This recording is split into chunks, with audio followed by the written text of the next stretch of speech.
Hey guys, it's Nate with Sauce Ain't the Boss here again, and today is day number 11 of me quitting alcohol. I'm down here in my truck waiting for a semi truck delivery for our business here, and I was just sitting here doing nothing, so it seemed like a good time to do the video. Normally I do these in the afternoon or evening, but it's the morning, and so here's a morning one for you. Last night I was sitting on my deck and just kind of enjoying the evening. And normally, when I would sit on my deck in the evenings, of course, I'd be drinking in my drinking days and, kind of just numbed everything around me or what was going on. And so, sitting there for the first time in a long time without alcohol, just being aware of the present moment was really good. There was some uncomfortableness to it. And, the last several days I've been talking about your mind and how important that is when you quit drinking alcohol. But there's also, I believe we have a mind, body, and spirit. And, so today I wanted to focus on the spirit side of that. I haven't talked much about that.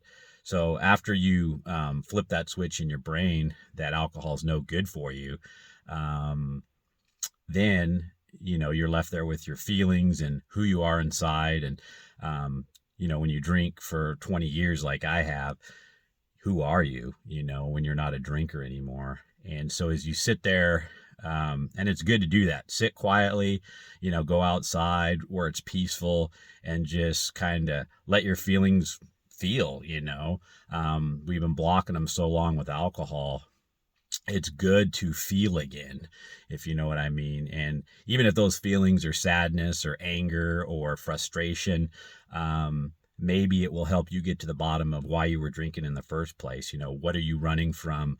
Why are you numbing yourself from reality? And once you resolve whatever that is and feel it and let it come up or whatever, you may never crave alcohol again. That's the thing, is, getting to the bottom of why you were drinking in the first place can't happen if you keep drinking. And there may be some discomfort with that process, but, that's life. What are we here for? Find out who we are, what our purpose is, and to be the best possible person and possible self we can be. And if you're sitting there drinking drunk all the time, that's never going to happen.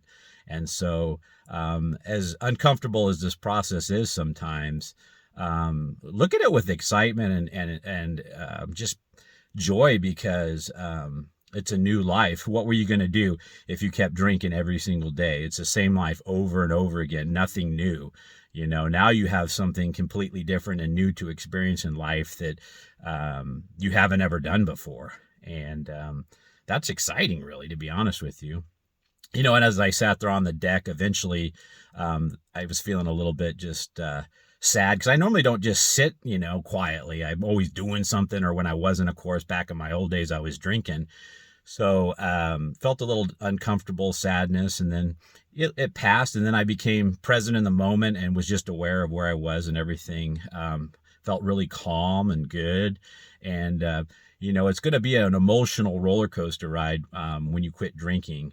And just be, okay with that and let whatever comes up and let it roll and pass. And, that's all good. It's all part of the process of getting over your addiction with alcohol or whatever addiction you might have. So, today's topic would just be feel whatever you need to feel and let it pass if it's a bad feeling. And, throughout the last 11 days, I've had a lot of, pure moments of joy, like I talked about in some of my other videos, where it's so different and happy sometimes that, you think you're experiencing some kind of joy when you're drinking, which is just a false sense of it. And, to actually feel true joy of just being present in the moment and happy hasn't happened in a long time. So that's all been good. So I think I'll leave it there for today. Just feel, and that's part of this whole process. So remember, guys, the sauce ain't the boss. You are. You guys have a great day.